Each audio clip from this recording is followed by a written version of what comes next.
Semangat pagi Konconaker langsung dari studio podcast di Senaker Trans Jawa Tengah, Jalan Pahlawan nomor 16 Semarang. Ketemu lagi di Goreng Bakwan, ngobrol bareng bab gawean. Selamat datang untuk semua yang bersedia menonton ya. Dalam episode kali ini kita mau ngobrolin tentang program bantuan subsidi upah. Nah, program bantuan subsidi upah ini baru diluncurkan kemarin. Nah, pada kesempatan kali ini kita akan ngobrol bareng bersama dengan narasumber dari Dinas Tenaga Kerja dan Transmigrasi Provinsi Jawa Tengah, Bapak Ahmad Aziz. Selamat datang Pak Ahmad Aziz. Apa kabarnya? Selamat datang, selamat pagi, semangat untuk kita semua, salam sehat untuk teman-teman Sobat Naker. Ya, semangatnya luar biasa ini Pak Aziz nih ya. Saya panggilnya Pak Aziz ya Pak. Nah, seperti Monggo. biasa podcastnya ini kita ngobrol tentang hal-hal yang informatif seputar dunia kerja. Ya, kebetulan ini kemarin kita dengar nih Pak, ada program bantuan subsidi upah tahun 2021 yang kemarin sudah sempat diluncurkan oleh Ibu Menteri Ketenagakerjaan waktu itu ya Pak ya. Ya. Jadi ini menarik ini. Nah, Ya. sebelumnya kita kenalan dulu nih, simpel-simpel ya dengan Pak Aziz, kenalnya kenalan bareng ya. Kalau sobat-sobat Konconaker ini belum pernah pirsa, ini Pak Aziz sekarang adalah Kepala Bidang Hubungan Industrial dan Jaminan Sosial di Dinas Tenaga Kerja dan Transmigrasi. Itu ya Pak ya? Ya, betul. Sehat ya Pak ya? Sehat, terus ya Pak ya? alhamdulillah. Dan Ya. juga buat konco-konco naker tetap jaga kesehatan ya, selalu pakai masker, jaga jarak. Nah, tentang program bantuan subsidi upah Pak. Kenapa program bantuan subsidi upah Pak? Jadi gini, ketika masa pandemi ini, dampak pandemi kan tidak hanya terkait dengan kesehatan. Iya Pak. Semua aspek kehidupan, semua sisi kehidupan itu terdampak.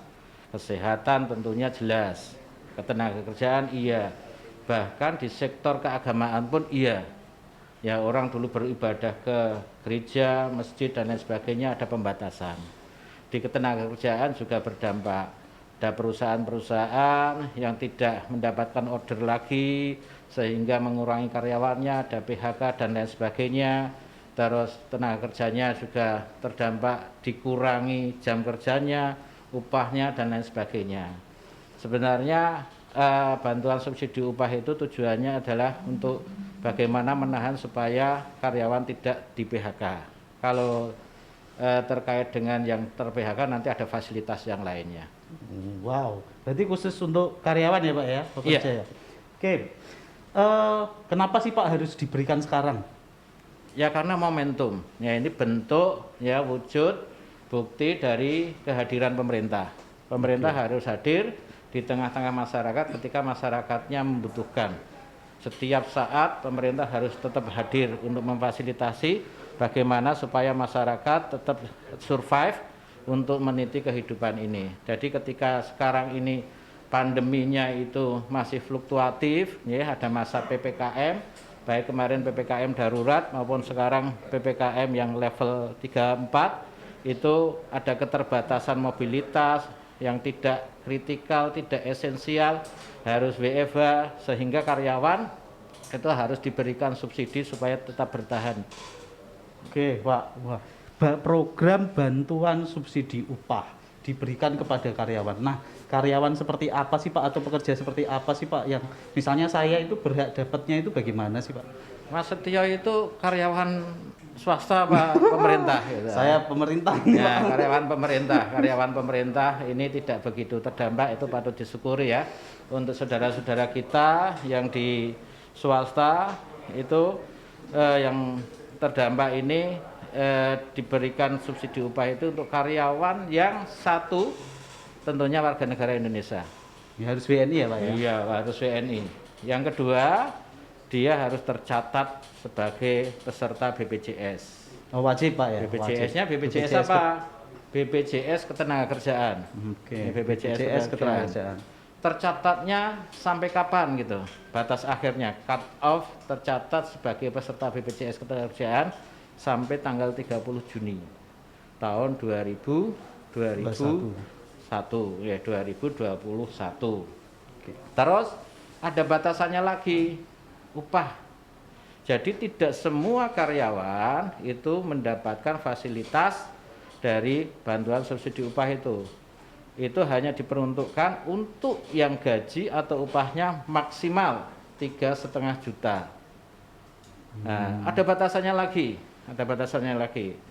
Nah, persyaratannya yaitu untuk sektor usaha yang di luar jasa pendidikan dan kesehatan. Berarti jasa pendidikan dan kesehatan dikecualikan ya, Pak? Dikecualikan jasa kesehatan dan terus masih ada satu lagi, ini diperuntukkan untuk kabupaten kota atau daerah yang di level 3 atau 4. Kebetulan di Jawa Tengah ini dari 35 kabupaten kota itu semuanya level 3 atau level 4. Oh, rata-rata level 3 atau level 4 ya, Pak? Iya, Ya?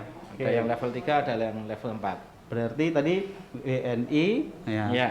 Terus terdaftar aktif sampai dengan 30 Ya. Juni 2021 sebagai peserta BPJS ya. Terus upahnya paling banyak 3,5 juta. Ya. Wilayah kerjanya atau dia bekerjanya di wilayah Jawa Tengah yang level 3 dan 4 ya, Pak ya. Kalau di Jawa Tengah ya, Pak. Ya. Nah, oke. Dan kecuali untuk jasa pendidikan Jasa dan pendidikan kesehatan ya. dan kesehatan. Nah, Oke. untuk WNI itu nanti dibuktikan dengan NIK. Oh, harus NIK ya, Pak? Iya, ya? harus Oke. NIK karena fasilitas pemerintah itu yang diberikan kepada masyarakat itu ada bermacam-macam. Ya, ada bermacam-macam. Ada kartu prakerja kalau bidang ketenagakerjaan, Iya, betul. ada kaitannya dengan bantuan sosial yang dari pusat maupun dari provinsi, ada yang untuk UMKM. Itu semuanya basic datanya itu NIK. NIK. Harapannya ada pemerataan. Ya, jangan sampai nanti satu orang Aziz ini bisa mendapatkan dari berbagai macam sumber, hanya dapat Oke. satu. Ini asas keadilan. Oke, berarti satu pekerja dia hanya boleh mendapatkan satu model bantuan ya, Pak ya. Ya. Iya. Terutama kalau di BPJS Ketenagakerjaan, karena dia peserta BPJS Ketenagakerjaan, dia baru berhak dapat BSU ya, Pak ya. Iya. Kenapa harus jadi peserta BPJS Ketenagakerjaan, Pak? Nah, ini sebagai penghargaan dari pemerintah atas kinerja BPJS untuk memberikan perlindungan kepada pekerja. Nih, Oh, jadi oke. terus kenapa datanya juga dari BPJS gitu? Data yang valid, mudah, itu ada di BPJS. Oke. Ada di BPJS. Yang paling akurat ya, Pak ya. Ya, yang paling akurat itu ada di BPJS. Nah, ini Pak yang paling penting, Pak.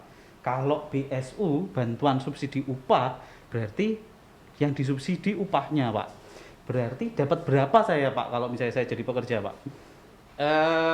Upahnya itu subsidinya 500.000 500.000, Pak per ya? bulan selama 2 bulan diberikan dalam satu kali penerimaan. Diberikan dalam satu kali penerimaan ya, Pak? Iya, diberikan dalam satu kali penerimaan. Berarti 500.000 Mendapat kali 1 2 juta. bulan ya? Mendapat 1 juta. Oke. Caranya gimana, Pak? Saya untuk bisa tahu Mekanismenya dapat. gini, mekanismenya karena data itu sumbernya dari BPJS Ketenagakerjaan, maka data itu setelah mengikuti prosedur, ketentuan, syarat ketentuan ini BPJS itu memberikan data kepada Kementerian Ketenagakerjaan. Kecuali data yang dikecualikan tadi. Anggota BPJS yang dari sektor pendidikan dan sektor kesehatan itu dikecualikan. Data itu tidak disampaikan ke Kemnaker. Yang memenuhi syarat disampaikan ke Kemnaker. Di Kemnaker nanti juga akan dilakukan kurasi. Artinya didampingkan apakah yang bersangkutan itu ada yang sudah mendapatkan fasilitas dari pemerintah, dari institusi lain atau lembaga yang lain gitu. Kalau dia sudah mendapatkan, maka dia tidak akan mendapatkan dari BSU ini. Nah, nanti kemungkinan masalahnya mungkin di lapangan ya, satu perusahaan ada yang tidak menerima, sama-sama dia terdaftar di BPJS gitu. Nah, nanti harus diklarifikasi, dikonfirmasi. Oh, ternyata yang tidak menerima itu menerima bantuan dari lembaga lain, dari pemerintah, tetap dari pemerintah gitu. Berarti ada verifikasinya ya, Pak? Ada ya? verifikasi. Berarti menutup kemungkinan juga kalau informasi atau data itu nggak mungkin lagi bisa diminta oleh pihak lain selain BPJS sama perusahaan berarti ya, Pak ya? Ya, datanya hanya sumber data satu-satunya hanya dari BPJS. Maka kewajiban perusahaan itu untuk memastikan satu karyawannya sudah terdaftar di BPJS memenuhi syarat cut off-nya tanggal 30 Juni itu. Yang kedua, mengkonfirmasi, meminta informasi keterangan dari BPJS apakah karyawannya itu sudah datanya sudah disampaikan ke Kemnaker untuk diusulkan mendapat BSU itu. Tetapi perusahaan sekali lagi kalau itu yang bergerak di sektor pendidikan dan sektor kesehatan otomatis tidak bisa. Sehingga saya harapkan kalau perusahaan itu jelas-jelas bergerak di dua sektor itu ya nggak usah mengkonfirmasi ke BPJS gitu. Nggak usah mengkonfirmasi ke BPJS. Nah nanti kalau sudah dari kementerian datanya itu dikurasi, divalidasi, maka yang bersangkutan, si calon penerima dalam hal ini pekerja yang berhak itu harus membuka rekening bank. Oh harus rekening bank ya? Rekeningnya bank itu bank Himbara, bank himpunan, bank negara. Ada BTN, ada BNI, Mandiri, BRI gitu. Oke. Nah nanti transfernya yang melakukan adalah kementerian. Langsung kepada yang bersangkutan. Ya, jadi menjadi catatan juga buat konconaker. Jadi informasi mengenai identitas, mengenai informasi pribadi tidak boleh loh diberikan ke pihak yang lain selain verifikasi nanti akan dilakukan oleh BPJS Ketenagakerjaan dan Kementerian Ketenagakerjaan, Pak ya. Iya. Ya. Jadi hati-hati kalau hati-hati nanti ya. Kalau nanti ada apa yang meminta data terus ini mau kami usulkan untuk mendapatkan BSU, satu-satunya sumber datanya adalah BPJS Ketenagakerjaan dan yang akan menyampaikan BPJS Ketenagakerjaan. Ya, fungsi kewajiban dari tenaga kerja memastikan kepada perusahaannya bahwa dia sudah didaftarkan di BPJS dan cut off-nya tanggal 30 Juni 2021 paling lambat terakhir. Terus yang kedua, untuk perusahaan punya kewajiban untuk meminta keterangan, mengkonfirmasi apakah karyawannya, tenaga kerjanya sudah didaftarkan, sudah diusulkan untuk mendapatkan bantuan tersebut. Oke, wow, ini programnya hampir sama seperti program bantuan pada tahun lalu ya Pak ya? Iya, subsidi upah ya? ada perbedaan. Nah ya, kalau bantuannya sih sama. Kalau tahun yang lalu 2020 itu untuk penerimanya persyaratannya kan upah di bawah 5 juta. Upah di bawah 5 juta, terus tidak ada pembatasan level PPKM-nya nggak ada. Betul ya. Nggak ada. Jadi sebenarnya fasilitasi pemerintah ini bagaimana supaya ketika karyawan itu dalam tanda kutip mendekati perusahaan mau mem-PHK, ini adalah subsidinya. Jadi memberikan perlindungan kepada kedua belah pihak. Memberikan perlindungan kepada kedua belah pihak. Kalau yang di luar itu karyawan yang ter-PHK atau yang lainnya itu bisa mengakses kartu prakerja. Ya, jadi fasilitasinya pemerintah itu sebenarnya cukup lengkap. Cukup lengkap ya Pak. Jadi tidak perlu khawatir tidak dapat bantuan subsidi upah kalau teman-teman juga bisa punya kesempatan mendapatkan bantuan sosial yang lainnya gitu. Ya Pak. Terus Pak, ini pertanyaan yang sering jadi pergumulan nih teman-teman. Wah, pergumulan itu apa ya? Pergumulan susah maksudnya. ini jawabnya. Jadi kenapa sih pemerintah itu kemudian memberikan BSU ya, bantuan subsidi upah? Apa sih harapannya sih sebenarnya gitu secara general gitu Pak mungkin? Ya, pertama membantu perusahaan, ya membantu perusahaan. Apalagi di masa seperti ini punya, ya Pak. Ya, karena ordernya turun, terus tetap harus mempertahankan tenaga kerjanya, tapi kemampuan finansialnya itu ternyata berkurang. Maka dengan adanya subsidi ini, perusahaan diharapkan tidak sampai mem-PHK. Iya. Yang kedua, untuk karyawannya sendiri, untuk tenaga kerjanya, itu dengan adanya bantuan itu bisa untuk meningkatkan kesejahteraan. Yang ketiga, itu akan berefek, dampak efek dominonya adalah ada pergerakan ekonomi. Saya dikasih uang 500.000, saya belanjakan beras, kebutuhan pokok di tetangga saya, warung tetangga saya gitu, nanti ada pergerakan ekonomi. Warung itu akan mendapatkan keuntungan, keuntungannya akan dikembangkan terus, jadi ada pergerakan ekonomi di lingkungan itu, harapannya untuk memenuhi kebutuhan sehari-hari dari tenaga kerja. Wow, penting loh ini, penting informasinya ini tentang program bantuan subsidi upah tahun 2021. Jadi jangan sampai teman-teman konconaker yang memenuhi syarat untuk mendapatkan BSU tidak dapat ya Pak ya. Ya. Jadi memang harus verifikasi. Kalau misalnya saya butuh tahu, mungkin saya harus tanya ke perusahaan dan ke BPJS Ketenagakerjaan ya Pak. Kalau tenaga kerja cukup tanya ke pihak perusahaannya Oke. aja, pihak perusahaan nanti yang mengkonfirmasi, meminta penjelasan kepada BPJS Ketenagakerjaan. Ini cukup besar, targetnya secara nasional itu 8,7 juta. 8,7 juta. Ya, 8,7 juta. Kemarin tanggal 30 Juli itu Bu Menteri sudah mendapatkan data tahap pertama dari BPJS secara nasional itu 1 juta.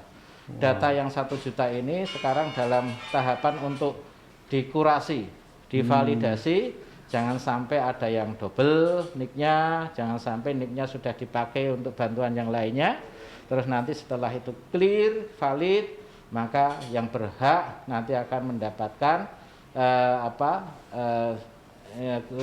kucuran dari itu, dari BSU itu, dari kementerian. Wow. Tentunya ditetapkan dengan SK Menteri atau SK Dirjen. Oke, wah terima kasih Pak, informasinya sangat bermanfaat sekali untuk konco-konco naker. Mungkin ada closing statement Pak, ada hal-hal yang ingin disampaikan ke konco naker?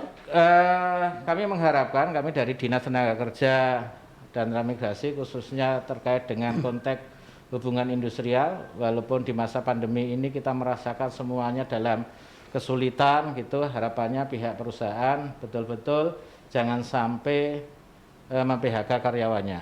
Jangan sampai mem-PHK karyawannya, ditahan betul, kalau memang terpaksa itu pilihan satu-satunya dan pilihan terakhir, monggo. Yang kedua, terkait dengan bantuan subsidi upah ini, kami meminta kalau ada pihak-pihak yang kepengen membantu di luar ketentuan yang resmi itu, jangan sampai tergiur dengan hal tersebut. Yang ketiga, pihak perusahaan memastikan kepada pihak BPJS bahwa karyawannya diusulkan untuk mendapatkan BSU itu. Saya kira itu, semoga ini memberikan nilai, memberikan dampak kepada perusahaan maupun kepada tenaga kerja. Dampak hal yang positif, ada pertumbuhan ekonomi, perusahaan nggak jadi mem-PHK dan lain sebagainya. Bentuk wujud kehadiran pemerintah di tengah-tengah pandemi COVID-19 ini. Sambil kita berdoa, pandemi ini segera berakhir, ekonomi jalan dengan baik, industri jalan dengan baik, hubungan industrial makin baik. Ya, amin, amin Pak. Semoga cepat selesai ya. Pandeminya supaya nggak terlalu lama, supaya nggak ada bantuan-bantuan subsidi upah lagi. Cukup sekali aja lah subsidi upahnya, karena pandeminya semoga cepat berakhir Pak ya. Betul. Amin, amin. Nah Pak, ini ada kewajiban kita Pak. Kewajiban kita itu kalau pesennya dari tim podcast itu kita harus ngasih tebak-tebakan di ketika kita ngobrol-ngobrol gini Pak, karena ngobrol-ngobrol biar nggak tegang ya Pak ya. Tebakannya harus sesuai dengan kondisi topik gitu. Ya dah. Tebak-tebakannya Ya, harus kaitan dengan pengusaha, kaitan dengan penghubungan industrial, kaitan dengan pekerja. You know. Waduh, tebak-tebakannya jangan serius-serius banget loh Pak. Pak, ini titipan pertanyaan dari teman-teman Pak. Untuk Pak Aziz. Pak Aziz, kota di Jawa Tengah itu yang banyak bapak-bapaknya kota mana Pak? Mana ya? Demak bukan ya? Demak itu banyak mak-maknya. Ya kan? Bukan ya? Mana ya? Mana Pak? Ayo Pak. Depak. Nggak ada ya Depak ya? Menyerahlah. Ya Pak, menyerah tuh Pak. Ayo Menyerah. Pak, masih ada loh Pak, bantuan tanya audiens Pak. Ini dapat BSU apa enggak kalau saya bisa jawab gitu. Wah ini kita kan nggak layak dapat Pak. Satu lagi Pak, ditebak satu lagi Pak. Ya, Yang banyak bapak-bapaknya loh. Udahlah menyerah aja. Wah. Kalau harusnya yang banyak ibu-ibunya. Waduh. Karena saya bapak-bapak, pertanyaannya yang banyak ibu-ibunya. Gitu. Waduh. Saya nggak tertarik kalau banyak bapak-bapaknya itu. Iya Pak ya. Iya. Tapi kota di Jawa Tengah itu yang banyak bapak-bapaknya itu Purwodadi Pak. Purwodadi. Iya. Apanya yang itu? Dedinya itu kan bapak-bapak. Oh, Purwodadi. Enggak. Tepuk tangan dong, audiensnya ini ada sekitar 5.400 orang Pak audiensnya Pak. Ya. Oke Pak Aziz, terima kasih sudah berkenan hadir dalam podcast terima ini. kasih, Wow. podcast, semoga kedepannya lebih baik lagi, Baik, sip. lebih sukses untuk kita semua. Ya. Jaga kesehatan, jaga protokol kesehatan, jaga 5M. Ya, di lingkungan kita ada surat edaran Pak Sekda untuk kita sebagai agen perubahan dalam rangka penegakan protokol kesehatan. Wow. Terima kasih Pak Aziz. Oke. Bagaimana Konconaker sudah dapat informasinya? Nah, kalau teman-teman Konconaker pengen dapat informasi yang lebih detail tentang program bantuan subsidi upah tahun 2021 plus apakah apakah teman-teman atau Konconaker berhak mendapatkannya? Ayo verifikasi data di perusahaan masing-masing biar nanti bisa dicek oleh perusahaan Konconaker bisa dapat apa enggak. Oke, terima kasih Pak Aziz berkenan hadir. Nanti kita jumpa lagi. Nah, closingnya begini nih, supaya menarik ya, dan teman-teman jangan lupa untuk mendapatkan informasi dengan berkunjung ke podcastnya Disnaker Trans Jawa Tengah di YouTube channelnya. Silahkan klik, searching aja podcastnya Disnaker Trans Jawa Tengah. Kalau lebih gampang lagi ya goreng Pak Wan ya. Disnaker Trans Jawa Tengah itu Pak biar rame Pak ya podcastnya. Jangan lupa subscribe ya channelnya.